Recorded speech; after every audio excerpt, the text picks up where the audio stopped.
Hi friends, Balamrutham దోశలు ఎలా చేయాలో చూసేద్దాం రండి. సింప్లీగా ముందుగా ఒక బౌల్ తీసుకొని అందులో మనకు కావాల్సినంత పిండి వేసుకొని,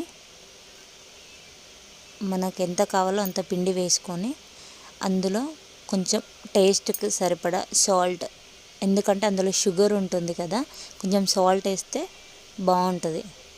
కావాల్సినన్ని వాటర్ వేసుకొని దోశ బ్యాటర్ లాగా స్మూత్గా కలుపుకోవాలి.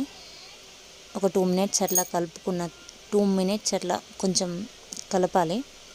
తర్వాతకి ఒక 10 మినిట్స్ దాన్ని పక్కన ఉంచాలి, ఎందుకంటే అందులో షుగరు పిండిలాగా ఉంటుంది కాబట్టి.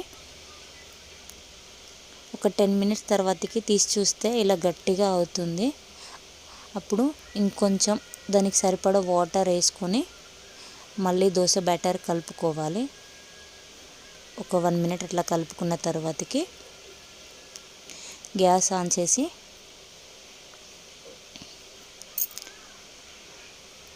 పెనం పెట్టేసి,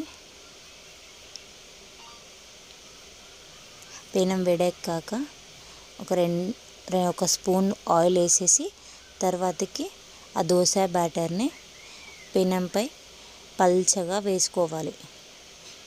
ఇలా వేసుకున్న దోశ బ్యాటర్ని ఒక స్పూన్ ఆయిల్ దోశ అంచుల వెంబటి ఆయిల్ వేసుకుంటే తీసేటప్పుడు మనకి ఈజీగా ఉంటుంది, పెనానికి అంటుకోకుండా నీట్గా వస్తుంది.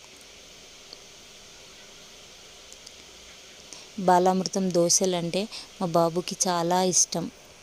చిన్నపిల్లలు చాలా టేస్టీగా ఉంటుంది కాబట్టి చిన్నపిల్లలు చాలా చాలా ఇష్టంగా తింటారు. మా బాబు అయితే చాలా చాలా ఇష్టంగా తింటారండి ఇది. ప్లీజ్ సబ్స్క్రైబ్ చేసుకోండి.